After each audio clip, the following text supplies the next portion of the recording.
At the root of the cycle of conflict and tensions between Ethiopia and Eritrea, especially in its contemporary form, one could point to 5 major underlying causes. The first factor is the desire of the Eritrean government to have an Eritrea that is sovereign and independent while enjoying the benefits and retaining the privilege to be derived from being part of the Ethiopian body politic. The Eritrean government wants to enjoy the status of a sovereign state without the consequences and responsibilities such a status entails. In political terms, this desire manifests itself in the tendency of senior officials of the Eritrean state, notably the president, to provide a running commentary on all things Ethiopia. Both officials and social media personalities affiliated with the Eritrean state feel entitled to take positions, provide opinion, and even actively engage in Ethiopia's domestic political matters. But this goes beyond politics. The Eritrean governing class believes that Eritreans have a stake in the Ethiopian economy. This sense of perverted entitlement, a belief that what is mine and what is yours is ours, is a common trait that underlies our troubled history. Illicit, predatory, and exploitative trade practices were rampant before the 1998 conflict, and echoes of the same tune can also be heard loud and clear even today. Another problem is the tendency of the Eritrean leadership to present itself as an instrument for all forces having hostile intentions against Ethiopia. The instrumentalization of Eritrea by those who desire to destabilize Ethiopia and curtail its progress makes peaceful coexistence very difficult. Another factor we should take into account is what we can call the Isaias Doctrine.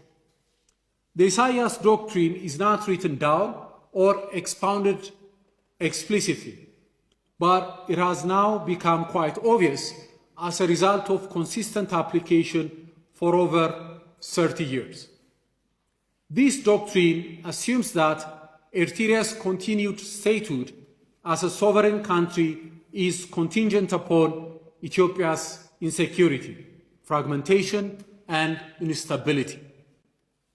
As such, the doctrine predicates Eritrea's security on Ethiopia's insecurity. Another underlying cause of the tension between Ethiopia and Eritrea is the anomalous and unbalanced nature of the Eritrean state.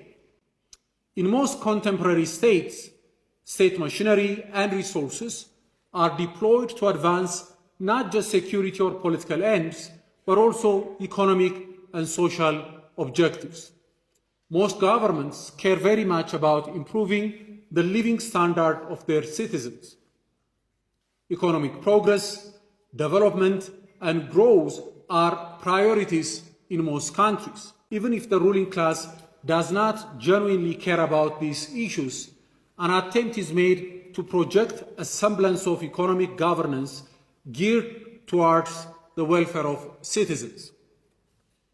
The Eritrean state is very unique in this regard. There isn't even a pretense of the state trying to improve the living standard of its citizens. The state is not conceived as a political construct to advance the well-being of citizens.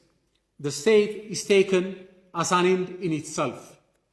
In contemporary Eritrea, citizens exist for the state. This totalitarian subsumation of the individual within the state denies individual citizens any shred of autonomy and agency. Your body, your life, your finances, and your whole being are subject to the supposed military necessity of the state as defined by the supreme leader. Normal individual pursuits in education, professional life, and career, starting a business or a family, and making everyday life choices are not possible in such a context. Society has not just been militarized, but subsumed by the state. Therefore, the state does not have to worry about expanding economic opportunities and improving living standards. The overriding concern and preoccupation of the Eritrean state is waging war. Since its independence, the Eritrean state has been involved in armed conflicts with all its neighbors except one. The Eritrean state has an overdeveloped coercive capacity and war machine. In comparison to this proficiency with violence, its willingness and ability to deploy state capacity for the socio-economic betterment of its citizens is almost non-existent. Hence, having none of the normal bread and butter economic considerations that constrain normal governments, the Eritrean government is free to pursue regional mischief as its full-time occupation. Its actions are not guided by national interest defined by the well-being of its citizens. Having to bear no burden concerning the economic and social welfare of its citizens, the ruling class is free to apply its whole energy and attention to regional intrigue and adventures. If Eritrea had a government with the slightest interest in improving the living standards of its citizens, and with a citizenry that demands and expects the government to show concern for their well-being, the way Eritrea engaged with its neighbors would have been dramatically different from what we have witnessed in the last 3 decades. This could be summed up as what is known as the Nakba syndrome by some analysts, a psychological condition of the Eritrean ruling elites that is unable and unwilling to unlearn and overcome behaviors of its guerrilla years. This has resulted domestically in an imposition of indefinite military service on the entire Eritrean society, resulting in virtual modern-day slavery.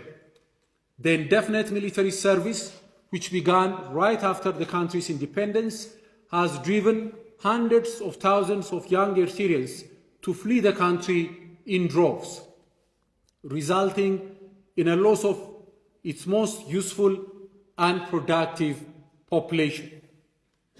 This wave of migration that is depopulating the Eritrean state has also been turned into a lucrative human trafficking enterprise by the very same leadership that drives away the youth from Eritrea.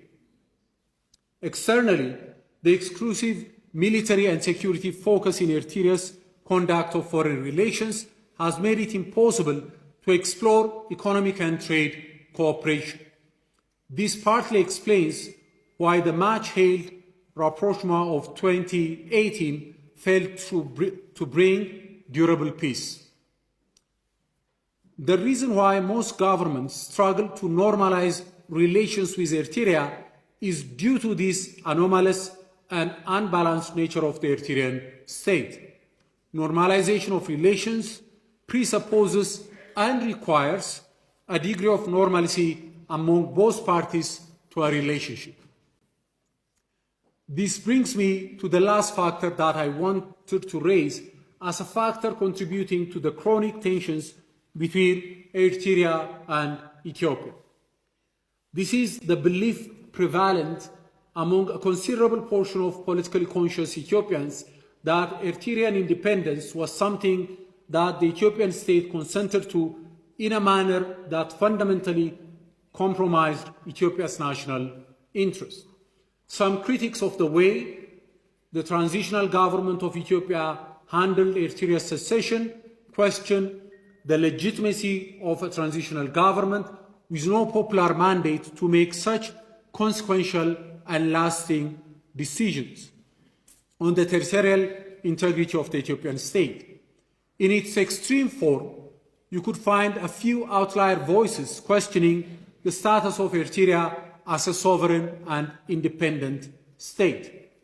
However, such sentiments have decreased over time.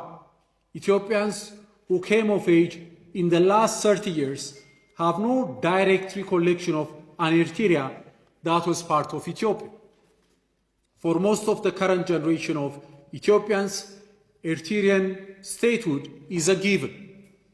The EPRDF-led government in Addis Ababa has also worked seriously to reinforce such sentiment. Nonetheless, even many of those who accept Eritrean statehood as a given view Ethiopia's exclusion from the Red Sea as being deeply unjust and unacceptable. Efforts to stamp out such views have not succeeded. The feeling of being aggrieved by what transpired in 1993 is exacerbated by the economic and security vulnerabilities that we face due to Ethiopia's lack of direct access to the sea. This is decried as a legacy of a leadership lacking in patriotic commitment or strategic foresight. It is becoming more and more evident that Ethiopia's long-term economic prospects and ambitions would suffer greatly unless it is able to address the logistics challenge it faces right now due to its lack of a secure and durable access to the sea. A vibrant economy that can provide livelihood for a population of more than 130 million people would need durable and secure access to the sea. Without a durable and secure access, Ethiopia cannot make the economic progress that would ensure its continued progress. Ethiopia must not be locked in poverty. In the long run, a poverty-stricken Ethiopia will be an Ethiopia that will collapse under the weight of its demographic boom and economic bust. Only by creating new and equitable opportunities through sustained growth and economic dynamism could Ethiopia transcend the fault lines of poverty and conflict. Therefore, the quest for a durable and secure access to the sea is an existential matter for Ethiopia.